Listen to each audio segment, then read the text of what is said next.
Start it off. Hello, everyone. My name is Ariana Clark, and I am a sophomore economics major and statistics minor.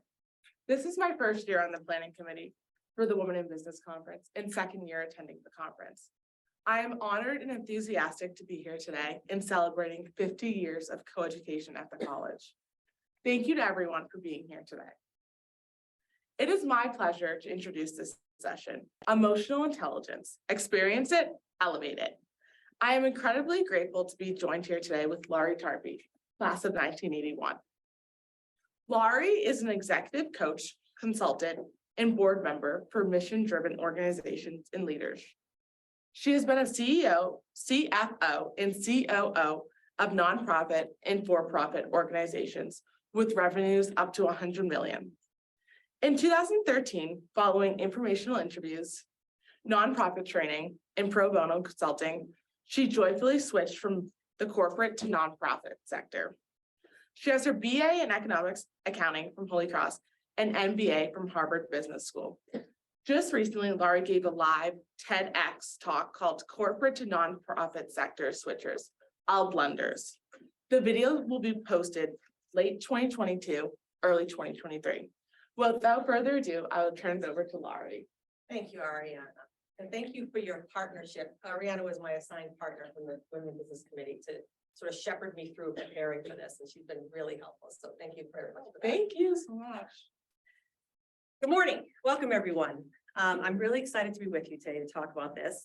I'm also really excited as I look in the audience and see two of my best friends from Holy Cross. Here we were all class of 81. So it's a testament to the long friendships that you're starting to build here. I'm just gonna wait for everybody to sit down. And actually, just a quick thanks for the almost promotion to CEO, which I haven't been. The TEDx talk that you mentioned, I was cautioned about this. It's actually EI blunders, but because of whatever font is used, it looks like L blunders. So it's actually corporate to nonprofit sector switchers, EI, emotional intelligence blunders. So that font warning I had definitely came true. So good morning. So the famous, this one there? No. Okay. The brilliant poet, memoirist, and civil rights activist Maya Angelou famously said, "People will forget what you said, people will forget what you did, but people will never forget how you made them feel." And we're going to see today why that resonates with so many of us. So to do that, we're going to focus on the how. To do anything that involves other people, there's a what and there's a how. And by what, I mean the technical skills. So the accounting skills or the critical thinking skills or the research and writing skills, or if you're in the work world, strategic planning skills, doing an employee benefits analysis, all that stuff's technical skills that you're learning here at Holy Cross or you're learning on the job. But the how, in my experience, isn't taught in the work world. It isn't taught in a formal way in school or in the work world. And that's all about motivating people, building relationships across an organization, navigating the politics and culture of an organization, and doing it in an environment of where you need cross-cultural fluency, we need cross-generational fluency. That's the how. Those are typically called soft skills as opposed to the hard technical skills. Soft skills, so that'll be our focus. Why is that important? Because you can be brilliant with the what in any context and suck at the how, totally blow it.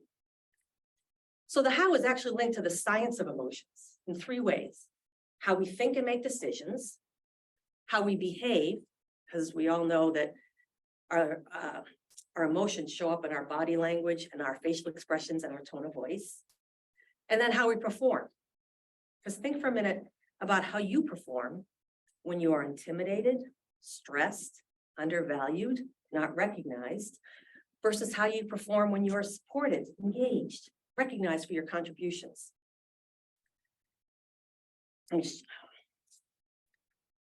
So we differ widely in our ability to recognize emotions, both in ourselves and in other people, and in our ability to use that information in productive ways in our personal and business relationships. That overall ability is called emotional intelligence. But whatever our ability is today, whatever yours is, whatever mine is, it's worth our focus. Harvard Business Review says emotional intelligence is twice as important as technical skills for success at all levels in the workplace. And the World Economic Forum rates emotional intelligence in the top 20 skills for 2022 and beyond. The good news, emotional intelligence, unlike IQ, isn't fixed at birth. Everyone, some people are naturally better at it than others. Everyone can get better. And the other good news is it naturally gets better as you get older. At least for some of us, it's good news. You know, when I began to manage larger teams and more diverse teams that were dispersed across multiple locations, and I was in a new sector, the nonprofit sector, it immediately became apparent to me that I needed to elevate my leadership skills. And I started to look around. There were leadership seminars and, you know, blah, blah, blah. But I did a lot of research and stumbled on emotional intelligence and studied it, put it into practice, saw how valuable it was, and eventually became certified in it. So you'll come away from our session today with a deeper understanding of what your experience of emotional intelligence. Like, what does it feel like to you? And what's its impact on you? Then you'll also come away with understanding the emotional intelligence competencies or skills and example behaviors of emotional intelligence, where emotional intelligence really shows up, right? It's how we behave. And finally, you'll have an opportunity to reflect on yourself and choose two emotionally intelligent behaviors, and think about how you could put them into practice when you leave here today to elevate your emotional intelligence. We also have some time for Q&A. There's already one in the app. You guys might have some questions. And if we have time, I'll share with you a couple of examples of where I've done it well, where I haven't done it so well, and I had to take away learning for myself. So we're going to start with an opportunity for you to recall your experience of emotional intelligence. And to do that, we're going to go back in time and visit two people from your past. The first is your best boss ever. So if you have a notes app, or if you're on your phone or pen and paper, because you don't want to spectate on this, you won't get value from it. As you bring this best boss ever to mind, write down this person's initials or name on the top of your paper. And as you do that, start to just tune in for a moment to how you feel as you call this person to mind. What kind of feelings come to mind? Maybe you haven't seen them for a while or thought about them for a while. So write down that person's name or initials.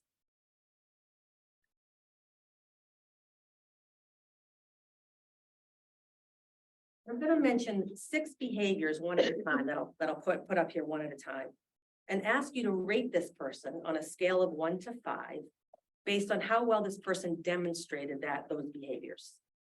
So you can see the rating scale is here. It goes from 1, significantly less than others, to 5, significantly more than others. And obviously the in-between ones. I'm going to tally the scores at the end. So do write them down as I call up the individual behaviors. So everyone had their person and you ready? Okay. To what extent did this best boss ever, someone you chose who had an impact on you, understand the impact their behavior had or has on other people? Again, significantly less than others, 1, 2, 3, 4, to significantly more than others at a 5. Choose a rating and write it down. Can you say the question again? Yeah, to what extent did the best boss, it's okay. Did this best boss understand the impact their behavior has on others? So this best boss, so I'm conflicted because I had 2 great bosses in different respects. And one I learned a lot from, but their EI was probably the worst. But the other one had a better EI feel. But I feel like I definitely learned more from the other one in terms of the job itself. So are you looking more for? If this is subjective to you, pick one that you thought was the best boss. And you know, it's not so much important about, you'll have some takeaway learnings that will apply back to your reflections on those 2 bosses and what I mean, it sounds like it'd be great if you could combine them into one person. Yeah, ideally. Right. And if you haven't had a job, maybe you're captain of a team, or you're in a club, or you know, something where you've had a volunteer situation where you've had a leader of a volunteer situation. Hi there. That's all right. Nice to see you again. You too. Okay, second behavior. To what extent Did this person notice when someone needed support and respond effectively? Rate this person, write it down. To what extent did this person facilitate robust, open debate?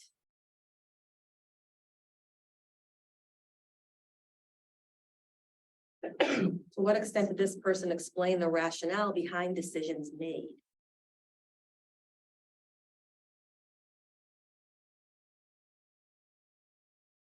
And finally, to what extent did this best boss ever manage their emotions effectively in difficult situations?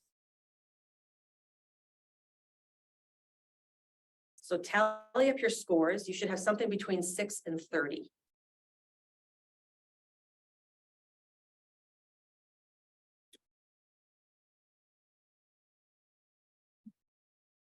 And we're going to come back to that in a couple of minutes. You guys have your scores? Okay. Oh, sorry. I'm so sorry. There was one more behavior.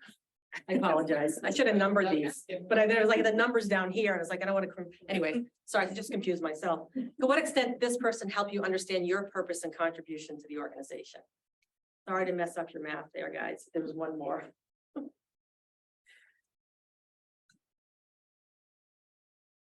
So now you should have a score somewhere between 6 and 30, not 5 and 25, right? Okay, ready? All right, so as you think about, let me pause. Have you guys ever experienced, I think we all have, when someone walks into a room, they just light it up and they radiate positive energy, it's sort of catching. So as you think back on this best boss ever, call to mind the top 3 words that express how this person made you feel. So the top 3 feelings that you would, that this boss made you feel. Supported, was it engaged, was it whatever it was? Take about 15 seconds and put down those top 3 feelings.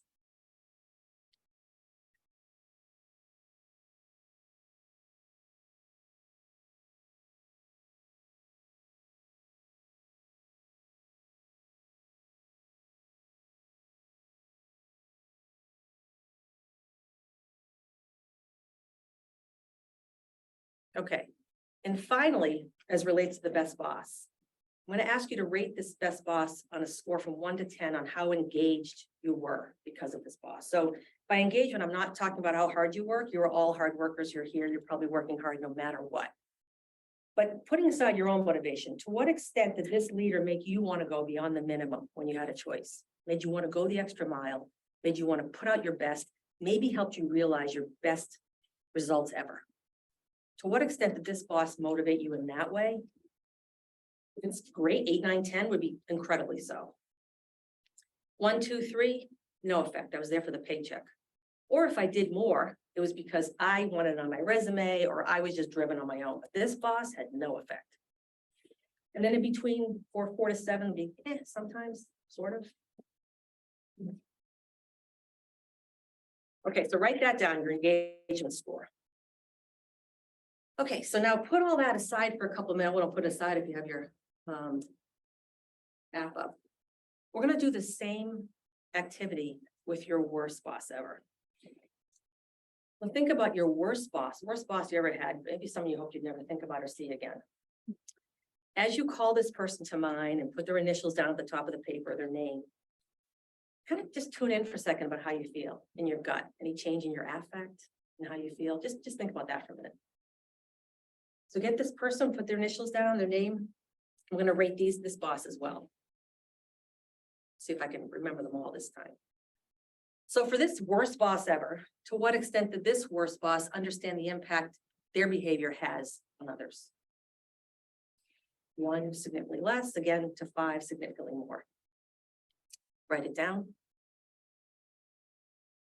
To what extent did this boss notice when someone needed support and respond effectively?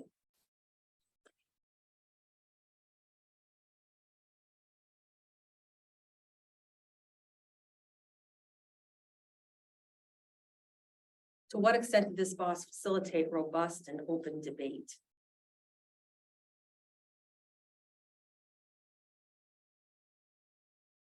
Write it down. To what extent did this boss explain the rationale behind decisions made?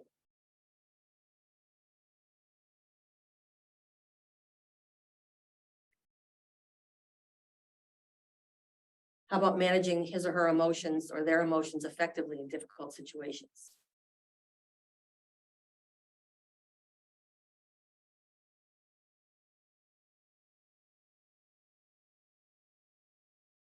And then finally, to what extent did this boss help you understand your purpose and your contribution to the organization?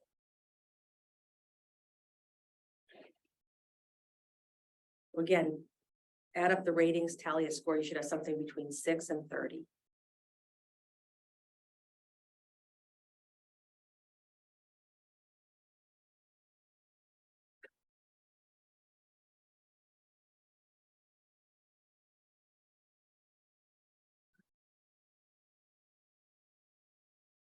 Okay, now for this boss. Again, have you ever known someone who, when they enter a room, they just suck all the energy out of it and the temperature drops? Sometimes they're called psychic vampires. They're not more positive from sucking all the energy out of the room. They're just happy that you're not positive. So with that in mind, think about this worst boss ever. And think about 3 feelings. Again, what 3 feelings do you have about this boss? Top 3 feelings come to mind as you reflect on your experience with this particular boss.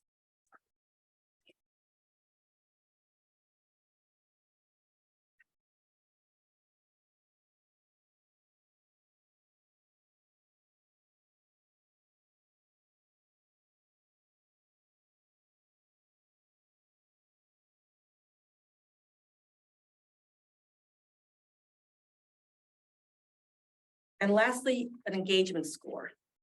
On a score of 1 to 10, what impact did this boss have on you as far as your engagement? You're willing to go the extra mile all the time. You would have done anything this boss. You realize your best results ever. Whenever you had a choice, you were willing to do extra. 8, 9, 10. 0 effect, you were there for the paycheck or strictly for yourself. 1, 2, 3. And then the in between, sometimes whatever, 4 to 7. So write that score down.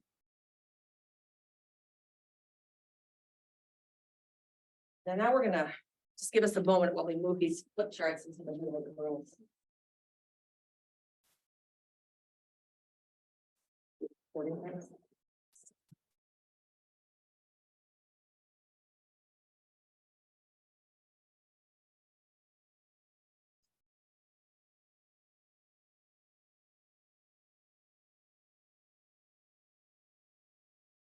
I think this one should be this way. This one this way. Well, is that hiding some of it? Yeah.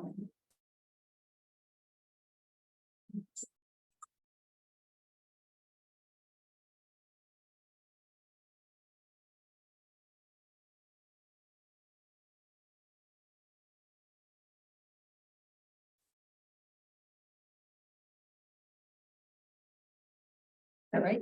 A little bit more this way. Yeah, there we go. A little bit more. More? Yeah. Yeah. Perfect. Is that good? Yeah. Okay, thank you. All right. Thank you.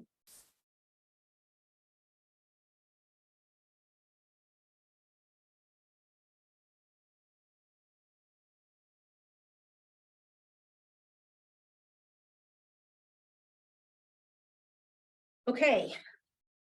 Let's hear some scores for the best boss ever. Just call them out. 10.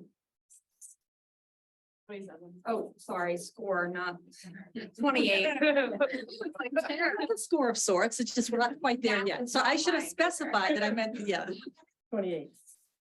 24. 23. 21. 27. I have 23.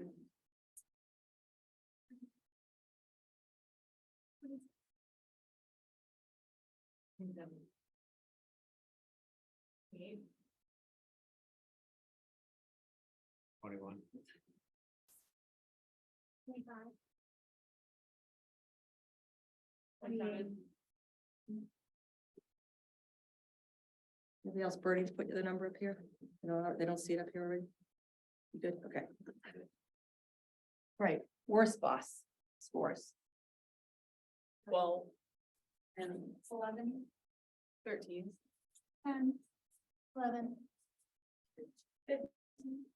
8, 14. 9. 9. 14. 15. 14.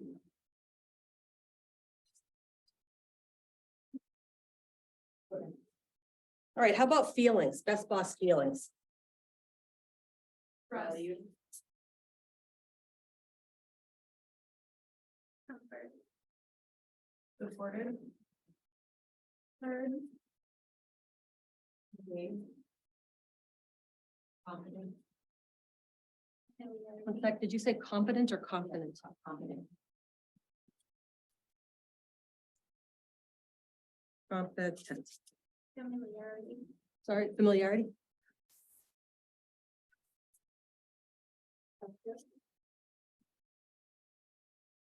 Energy.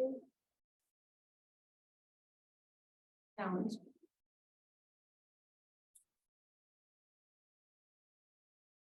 Empathetic. Sorry, Empathetic.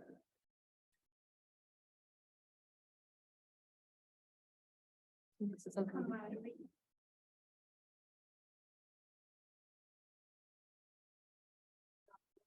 Sorry.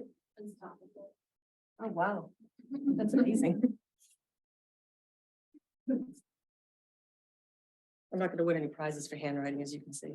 Too bad I can't type it. You good there? Okay. How about worst boss feelings? Fear. Annoyance.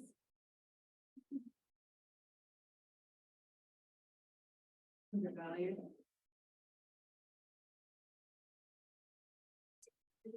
Sorry. Unfulfilled.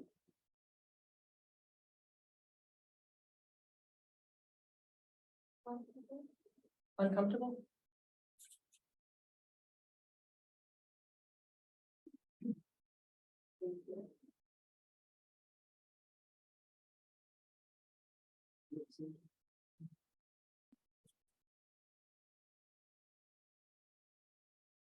Selfish. Did you feel selfish? They. So that made you feel what? At risk.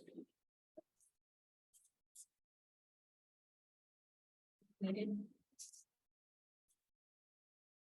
I had dread, like you dread kind of going. Yes, that feeling you have on Sunday night. Yeah, where you're like, I think we all know that feeling. Sorry? Guessing. I was guessing with this person. Unguided, More like, guessing is fine. what mood are they gonna be in today? Oh, yes. And they, like, That's a classic sign of a good boss when you have to ask in the morning, what mood is that person in today? Am I gonna get hired today or? At risk. Somebody else said that too, at risk. Anything else? Intimidated.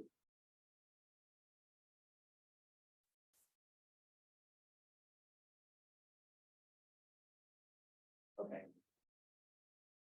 All right, so I'm not gonna ask you your engagement scores. I think those are private to you because it's one thing to rate an anonymous boss and shout it out publicly, and it's another thing to shout out your own personal ratings of yourself. But before we move on to that, I just want you to take note of the way how you rated someone on their observable behaviors and how they made you feel. Right, these two different bosses.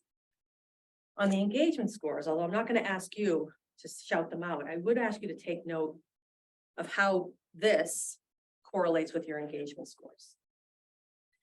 And I will share with you that this exercise has been run hundreds of times, not by me, but it has been run hundreds of times.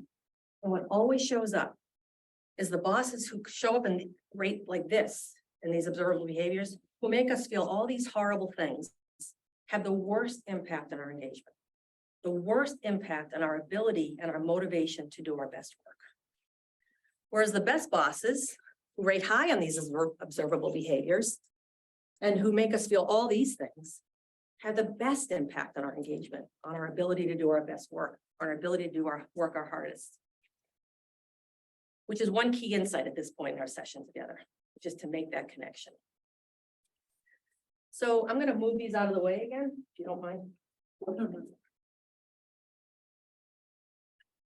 I'm gonna put it like right here. Okay. Everything feels great.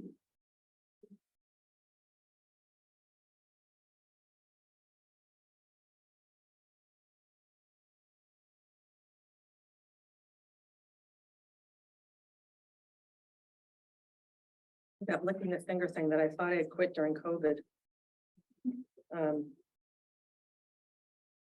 Okay, so we've been talking about feelings. But what's at work here? There's actually science behind all this. Which will hopefully pop up.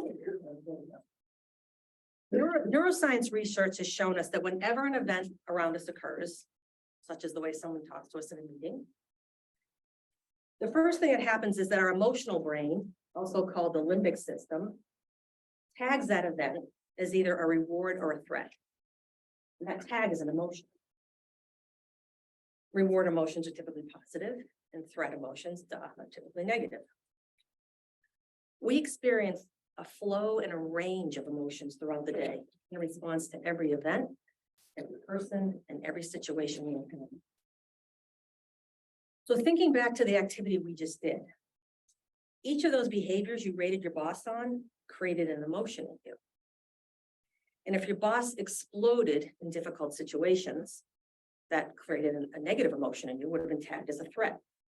If your boss remained calm, you would have been tagged as positively. If your boss ignored you in the morning, walked right by you, never even said hello, or failed to recognize you for your special contributions, all tagged as negative as threats. The opposite, obviously, would be tagged positively as rewards. The emotion tag is then communicated to the thinking part of the brain where reasoning takes place. But the pathway means we experience things emotionally before we reason. These two parts of the brain are in pretty much constant communication to a greater or lesser degree. And that communication is the source of emotional intelligence. Have you ever heard of an amygdala hijack? I hate saying yes. The amygdala resides in the emotional part of the brain, and it's part of what processes emotions. When this part of your brain senses danger, your fight or flight response is automatically triggered. You don't even have to think about it. Just so imagine someone coming at you in a dark alley with a weapon in the night, right? This would be your fight or flight response would be triggered. Stress hormones will be flooded over your body out to your extremities to prepare you to either fight for survival or flee to safety, which is super helpful if you're in a dark alley with someone coming at you with a weapon, right? It just automatically takes over for you. Also super helpful in ancient times if you're being chased by a wild animal. But today, this can be triggered, and it could have been then too, can be triggered by extreme stress, extreme anxiety, extreme fear on the mass pike from a near accident, but also if you're having really difficult altercations or interactions or events in your life or with your boss or at work. And you might have experienced this kind of a feeling of being stuck in your emotional brain before it starts to reason, this amygdala hijack. If you've been in a really stressful argument with someone, your face is red, your heart's pounding, maybe your palms are sweaty, and you walk away and think about all the smart things you could have said. But you can't think about them in the moment because you're in your emotional brain and you've been hijacked by your amygdala, which again is really helpful. It's a really good survival mechanism. But it can get in our way when we don't pause to think about what would be the best thing to do right here. What would be the most productive response to this flood of negative emotions I'm feeling? Even when we're not in a full-on amygdala hijack, the research shows that somewhere between 35 and 85% of the time, we're not aware of the emotions that are coming into our brain. All these events that are happening to us that are being tagged all day long. I just saw my roommate and that was exciting. I was happy. Oh, that person blew me off. All these things are tagging and being tagged. And we're not even aware to the extent that they are inadvertently affecting how we think and behave because we're just not aware, right? So it's all happening in the emotional brain. Emotional intelligence skills empower you to become more aware of your emotions, more aware of other people's emotions, so that you can think through to what's the most productive approach, both to negative emotions in yourself and others, and also to proactively generate more positive emotions in yourself.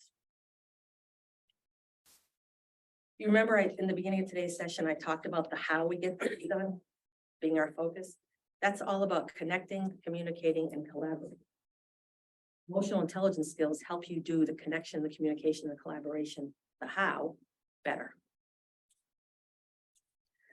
So let's recap where we've been so far. We've first with the activity you did, you saw through your own experience the impact of your boss's behavior on your emotions and ultimately on your level of engagement. Then you learned about the science of emotions, that every single event is being tagged with an emotion, and that is that's happening all day long, and that we experience events emotionally before reason. And then finally, you've learned that emotional intelligence is the ability to understand, recognize, and become aware of those emotions in yourself and in others, and to think through the positive responses to them. So you can connect, communicate, and collaborate better, do the how better. So we're going to shift now into the emotional intelligence skills or competencies and behaviors. So what is this? We've been talking about emotional intelligence as a big ability. What is it? How does it show up in skills and competencies and behaviors? Then you'll have a chance to look at yourself and your emotionally intelligent behaviors, where you're strong and where you could be even more effective if you were to elevate your emotional intelligence. If you are inclined to write this down, you don't have to, because we're going to pass out a sheet in a minute. The GENOS model of emotional intelligence is the one that I happen to be certified in. It's cited by the Consortium for Research on Emotional Intelligence in the Workplace, which is a big organization of emotionally intelligent models, as a highly valid model. It's not the only valid model, but it's the one I'm certified in, so that's what I'm going to share with you today. In this model, there are 6 core EI competencies or skills or abilities. Same word, same meaning. Self-awareness, awareness of others, bottom line, empathy, authenticity, emotional reasoning, self-management, and positive influence, also known as inspiring performance. Ariana is going to pass these out. You'll notice the skills on the sheet, just like they're in yellow here, they're in yellow on your sheet. And there's a definition for each one of the competencies. There's also some blue text, an example behavior blue text for each one of them. I'll talk about that in a minute. But as Ariana passes this out, just take a minute to look at the competencies and to read the definition of the competency.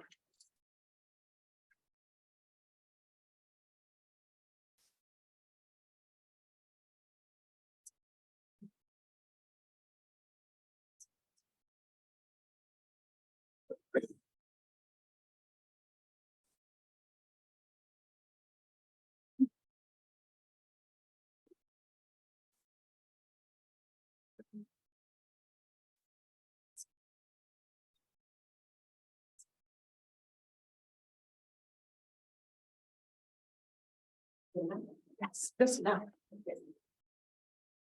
You didn't get one though. You can have it tonight, I think. You're gonna get the electronic one. Okay, so the blue text on each sheet, those are example behaviors for each competency. These should look very familiar to you because you rated your best and worst bosses on these example behaviors. So these behaviors are directly from the GENOS model of emotional intelligence. So when you were rating your bosses in these behaviors, you were rating your boss's emotional intelligence. I'm going to get more complicated for a minute before we get less complicated. The more complicated part is each competency in the GENOS model, each of these competencies has not one example behavior, but 7. 7 behaviors that exemplify that full skill. So for example, self-awareness, you see on your sheet, the example behavior here is understands the impact their behavior has on others. Another example behavior in the GENOS model for self-awareness is being aware of your strengths and limitations. And likewise, self-management, you can see here the example behavior that you've been provided is manages their emotions effectively in difficult situations. Another example behavior is learning from your mistakes. So as I said, there are 7 behaviors under each of these 6 competencies. If you had been invited to do a formal assessment of your former boss, or a full GENOS assessment, or a self-assessment, rating yourself, you would have rated your boss or yourself on 42 behaviors, not 6, like you did today. And it would have been digital, not on your notes app. So that's a bit involved for our purposes today. But the fact is, when I was learning this model and I got debriefed on my ratings and everything, and when I debriefed other people get back 42 behaviors and they look at the ratings, they say, oh, I see like 10 things I could focus on. And I always invite them, and I was invited to focus on 1, 2, or 3. Because you guys know when you're making behavioral changes, like 1 or 2 things at a time is enough, right? And you can get measurable, favorable impact on focusing on 1 or 2 at a time, which is what we're going to do next. So I'm going to ask you to partner up in a minute. So just think about that. I always freak out when I start to say that in the session. You're gonna have to talk to someone. Someone you came with or the person sitting next to you. And so these are the instructions. Look over the example behaviors here and think back on yourself. You know the impact your boss has had on you. Think back on yourself and maybe the impact you've had on other people with your behaviors. The feelings that your behaviors and my behaviors evoke in others. And choose one behavior where you think, I think I'm pretty good at that. I think I'm already pretty good at it, or I think I have an aptitude for it. And consider a couple things. One, in what context could I demonstrate this behavior to an even greater degree? With whom? Is it the meetings you're in? Is it a club you're in? Is it a particular situation at work? What context could I demonstrate this to a greater degree? With whom? What would it look like to demonstrate it? And what impact would it have? And then secondly, choose a behavior where you don't feel like you're that strong, actually. Maybe you've never thought this behavior was important before, or maybe you're just not that comfortable with this particular behavior. And likewise, imagine what context that if you were to demonstrate this behavior, what it would look like to demonstrate it, with whom, and what impact would you expect it to have? Does that all make sense? Okay, so think about that for a couple minutes. And then pair up with someone to talk about it, to share.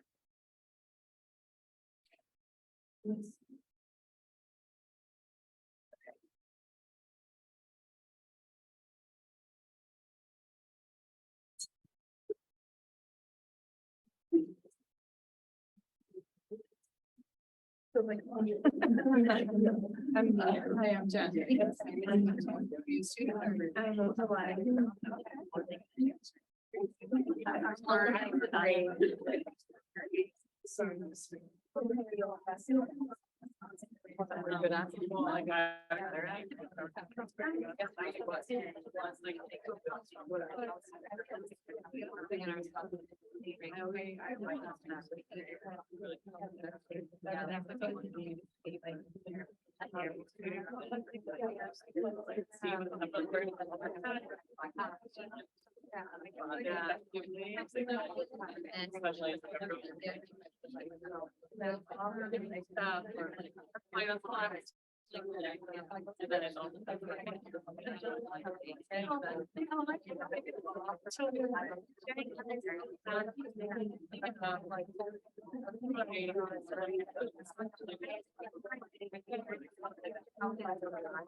Yeah, like,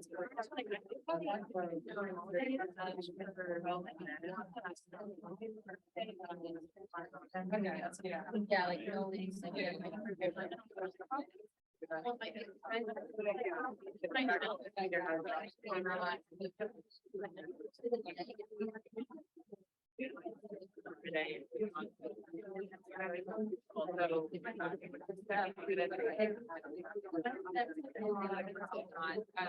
So it's.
Done.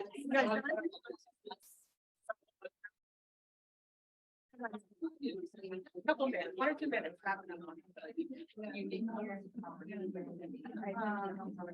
Yeah.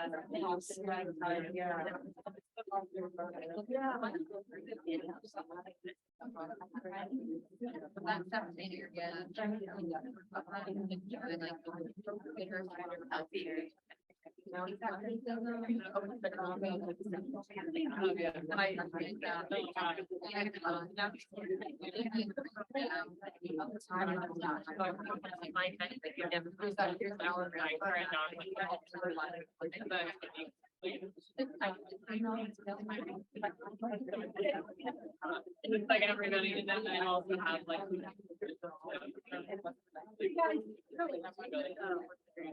Anybody want to share any insights from their conversations?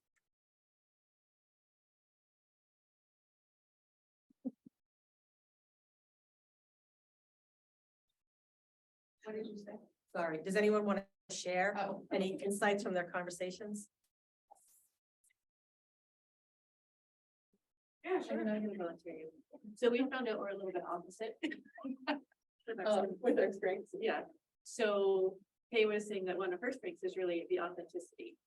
And I found in my job that in some aspects, I feel like I have to hide that a little bit with the people who are above me, but the people who work for me, I feel like I can be much more myself. We're just discussing like, why is that? How is that? And what can we do about that? Like working on yourself to. So when you thought about why you were less authentic with the people, first, it's awesome that you're authentic with the people that you support. When you thought about why you're less authentic with people that you work for, anything you're willing to share there? Yeah, I think it's that at risk piece that if I'm vulnerable with them, I don't feel comfortable in that position. So that's a really important observation you just made. Someone that I was debriefing on assessment once rated herself low on one of the authenticity behaviors. I said there are 7 of them. And she picked up on that and said, okay, I rated myself low there, but she said, you know what, I can't be authentic because the CEO I report to, you can't speak your opinion. He's just fired 2 other execs. If I speak up and really share, which in an executive relate, you would hope that you could share your opinions on any team, really. She said, I'm going to be at risk there. In fact, she's since left the organization. And I said, yeah, right.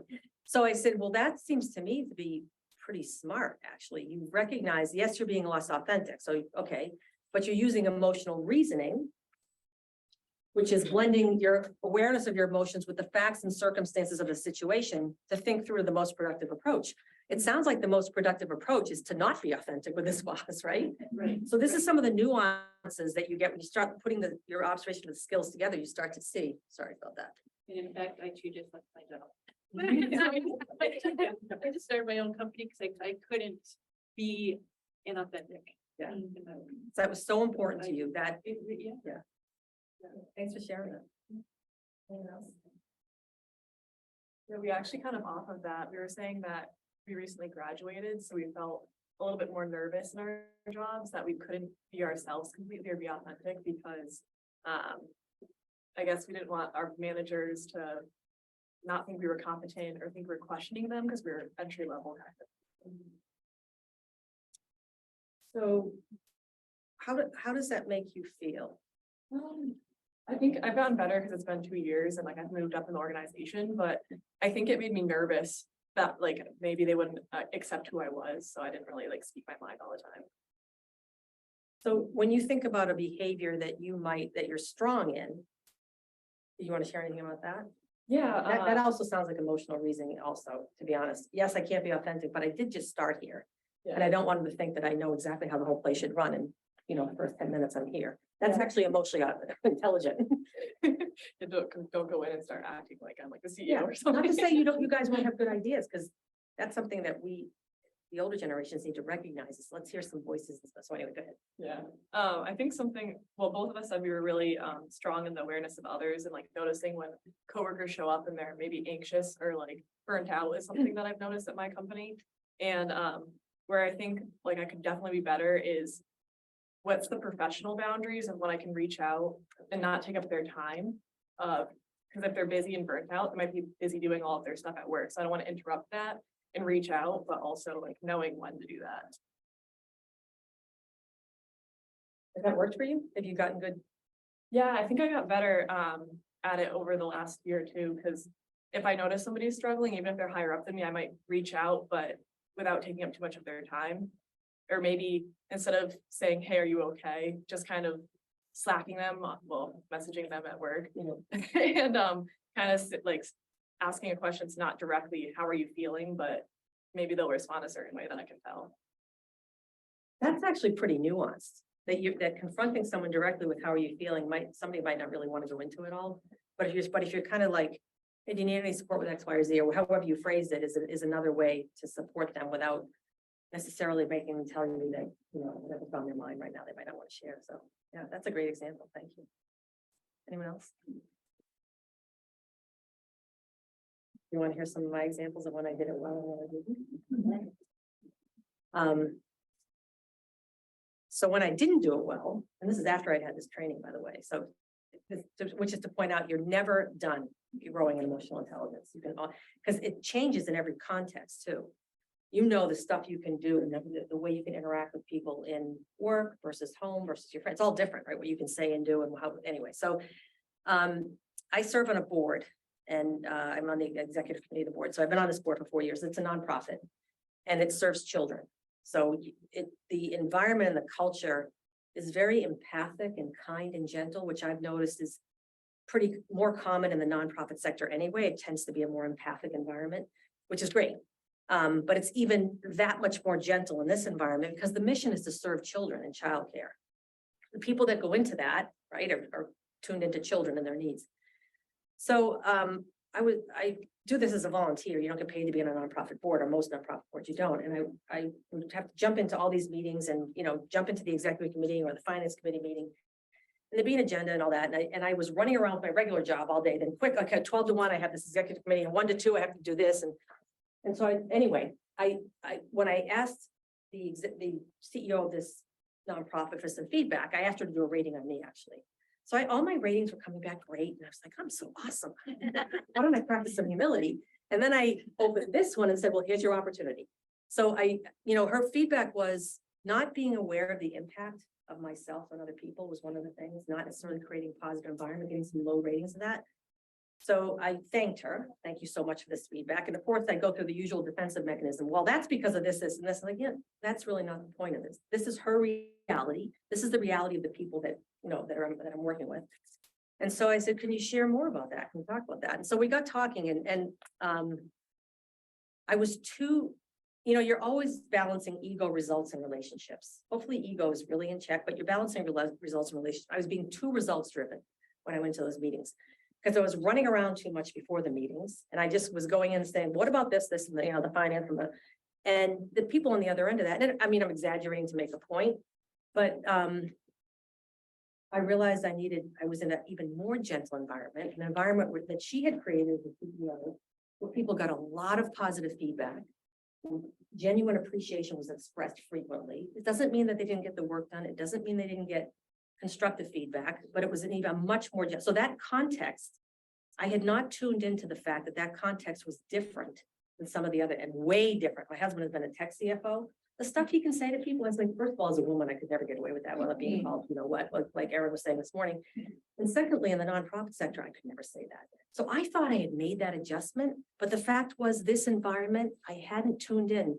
I should have been watching the body language more carefully. I should have noticed a little bit of I don't want to say tightening of the jaw. Anyway, it was great feedback for me. And what I realized is before I go into these meetings, I need to get out of results mode because I know I'm going to do that anyway. That's my default. It's probably your default too. And take, maybe 5 minutes at least, not be going from one thing to another, kind of put myself in okay. And I consciously think, how am I going to have a positive impact when I go into this meeting? So I start, the Zoom camera goes on. This is authentic because I've gotten myself in the space with a smile. I start off, I'm smiling, we're having some, just riffing around and chatting and all that. And then I'm very careful to ask my questions in a way that is, I'll ask the questions I need to and they're direct, but my tone of voice is a little softer. I make sure I give lots of appreciation, for the work that's been done. And anyway, so that's an example of where I didn't do it well. And I learned, hopefully. And then an example, more recently, I have a client who, it's an international nonprofit, and their lead operations person who runs finance and IT and operations left suddenly. And that whole pillar is in disarray. It's not been operating well. So there's a lot of frustration in the organization.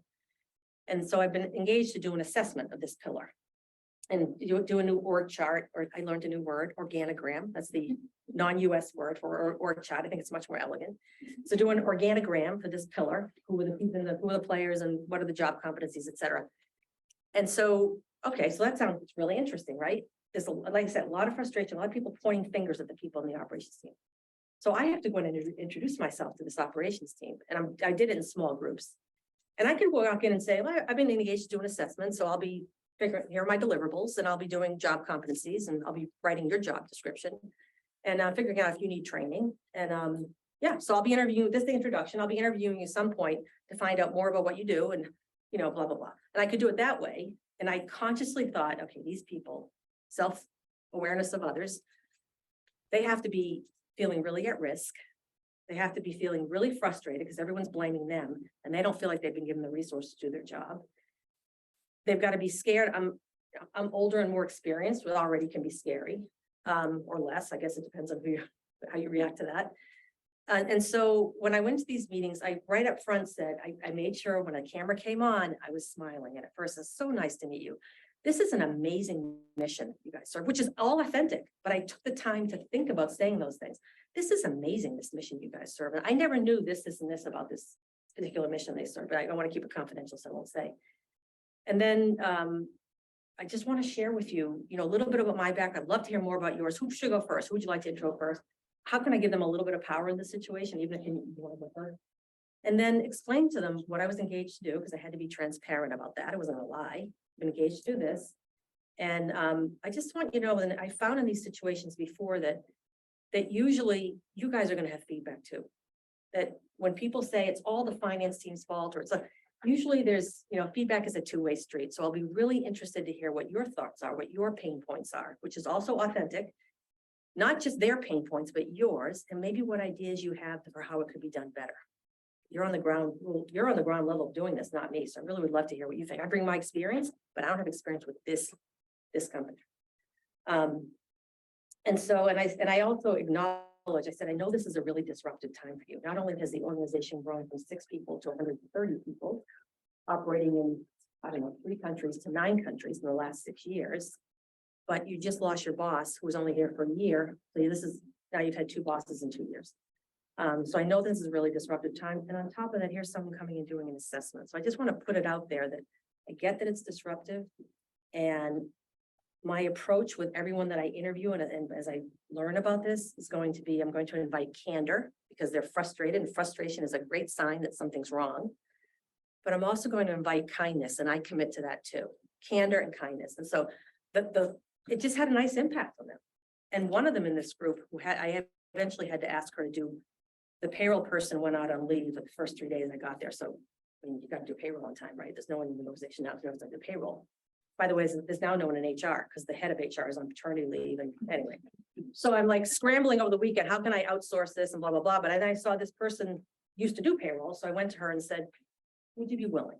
If we could take, you can tell me what we can take off your plate. If you can tell me what we give to someone else, would you be willing? Now I already set the stage by having this great initial, as good as it could be initial meeting with them. She jumped in with 2 feet. She had a million questions. So I'm definitely willing to do it. She had all these follow-up questions.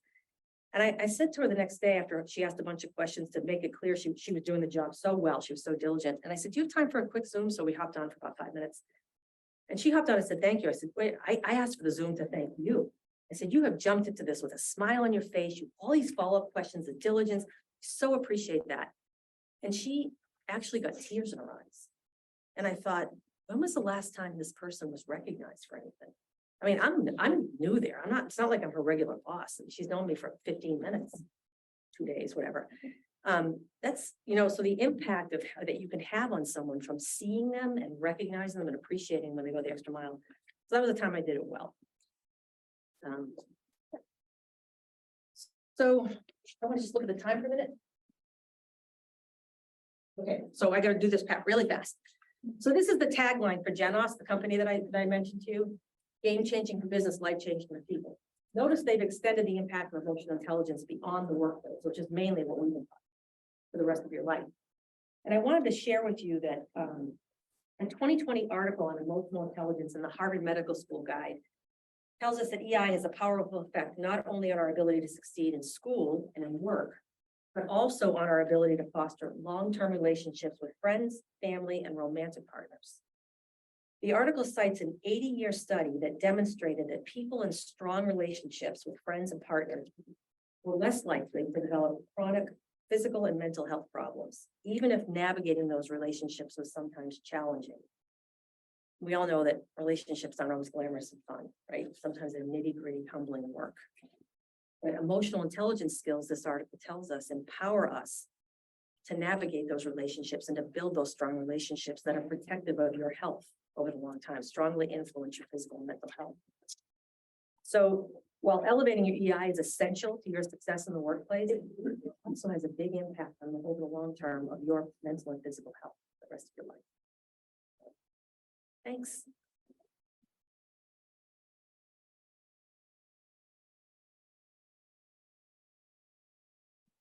You have any questions, or I know we're at time, so I want to keep you if you want to. I'm curious about the breakdown between the sexes and emotional intelligence, like men versus women. Yeah, it's actually not different. It is, No. we tend to think Yeah. right, that women would have. Yeah, and it's not based on personality on either. that. You think an introvert's going to be less, or an extrovert's going to be more, or vice versa. It's not personality driven either.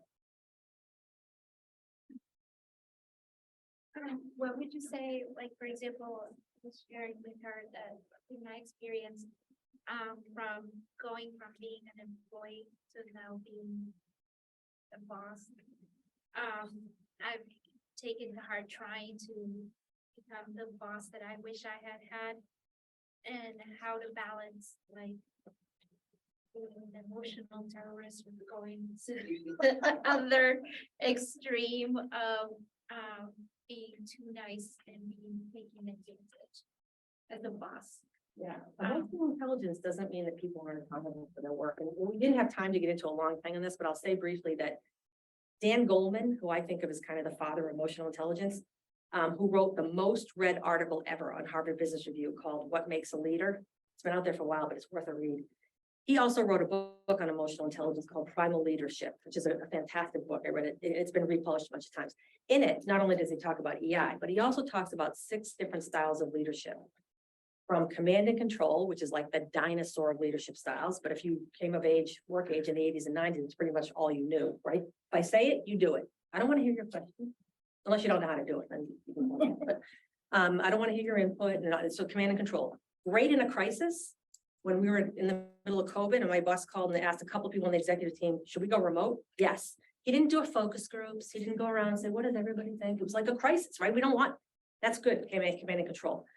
But there's also team building called affiliative leadership, really important, building a team, all that. I had a director of finance once who was really good at that. I learned a lot, recognized everybody's birthdays, had team meetings, but didn't do the pace setting part, forgot about that part of leadership style, which is, and that's where the accountability comes in. We got to get things done on time. We'll all agree, you guys all have input. That's the democratic side of leadership, right? When you only want to ask people if they really can have cogent input. So there are all these different leadership styles, and emotional intelligence helps you move fluidly between them. But really good leaders have at least 4 of those they can use all the time. Really crappy leaders do only command and control or only team building, right? But then you don't get the work done because everyone's feeling awesome, but the work's not getting done. So that's how that comes into play. It's worth a look. I honestly didn't read the whole book. That section of it though, I have gone back to many, many times. So I hope that's helpful to you. Primal leadership, PRIMAL leadership. And it's the 6 leadership styles. And he talks about in the book about where those are effective and where the strengths and weaknesses of each of those and what situations they're effective in. Thank you. Thank you. Go ahead. Kind of going off of that, do you have any other recommended books, maybe for like younger people, like trying to improve their EI in the workplace? There's so many books out there on emotional intelligence. So there's so much, some like really good ones. Honestly, I mean, I'd probably look at that one. I'd probably read some articles. I don't know about you, but I can only read this much. Like I need to go between different sources. So if you're gonna get a million hits if you go after emotional intelligence, but Dan Goleman is really good. If you go to the GENOS website, I mentioned GENOS model, the GENOS International or GENOS USA website, there's information there. He has a podcast. The guy in charge of, and I'll actually put these, is there a way for me to upload some resources? Yeah. Okay, so I'll put them on the whole app. But he has a podcast, Emotional Intelligence. And so it's pretty fun. You know, they can listen to 15 minutes at a time if you want to, or you go back and do it when it was. So I'll put some resources on the app for you. Yep. Sorry, what was the name of the article? What makes a leader? And the author is Dan Goleman, and it's on Harvard Business Review. I was just gonna add one more thing to what you said. So you referenced the Harvard Business Review, the magazine itself also, I think has like, that sort of monthly magazine with lots of interesting articles and a little bit more digestible than sitting down and reading the whole book, right? Right. And you can kind of pick what you're interested in, and typically they have emotional intelligence. And they might have some articles. case studies and which brings it alive. Yes. That's a great idea. And more current companies and whatnot. And then the other suggestion I would say is the Strength Finders book. I've heard that. It's just a little book that you can buy, and there's if I recall correctly, they give you a little code at the back of it, and you log on and you take a series of questions are asked of you, and you only have a few seconds to answer them, so you have to really be authentic in your answer, right? And then it kind of formulates, here are your top 4 strengths. And this teeny little book has more of an explanation about what those strengths mean. So again, you kind of weigh in on not so much what am I bad at, but what am I good at, and how do I spend more time finding a job or a career in that area. And it speaks to your comment about self-awareness being sort of the top of that list. Like first you got to know yourself before you can communicate with other people, right? Yes, which makes me, if I can circle back to your question for a minute. I don't have the companies up there, but self-awareness, you're saying I'm self-aware. I really know that I want to have this kind of an impact on people, but I'm overly empathic. Maybe I'm empathic to a point where maybe I need to balance that with the facts and circumstances, that emotional reasoning competency, and say, I can be empathic and this needs to be done on time. Now, do we all agree on that? If you have a problem, I mean, once you know what I mean, how you kind of balance those things together, those skills together. Okay. Just a note on that, Holy Cross actually, the Women in Business program, I don't know if they do it anymore, but they have done Strength Finder. That's how I learned Oh, really? Yeah, they give you a book too, so I'm not quite sure. Yeah, Gave it to you. are you an alumni or? I am, yeah. Yeah, so if you actually go to the Center for Career Development, they have a bunch of workshops. I know one's coming in the winter, for the Quest Finder. I actually took it out in the summer, and they'll actually pay for you to do it. Oh, wow. Yeah. Okay, awesome. that's really good. Thank you. Did everybody get that? Is that online? I think you have to go through the Center for Career Development. Is that through Maura? Like, on those workshops she does? for Yes, alumni? Yeah. yes, exactly. Even on that, like, it's, I forget Maura's last name. Yeah. Sweeney, she sends out, if you get on her email list, she'll send out all the upcoming stuff. I know that I participated in some things. I didn't do that one, but I know she was really great in terms of supporting me when I was like, had some questions about changing my job and things like that. Okay, Yeah. thank you very much. Yeah. Yeah, I learned a lot of myself with the Quest Finder.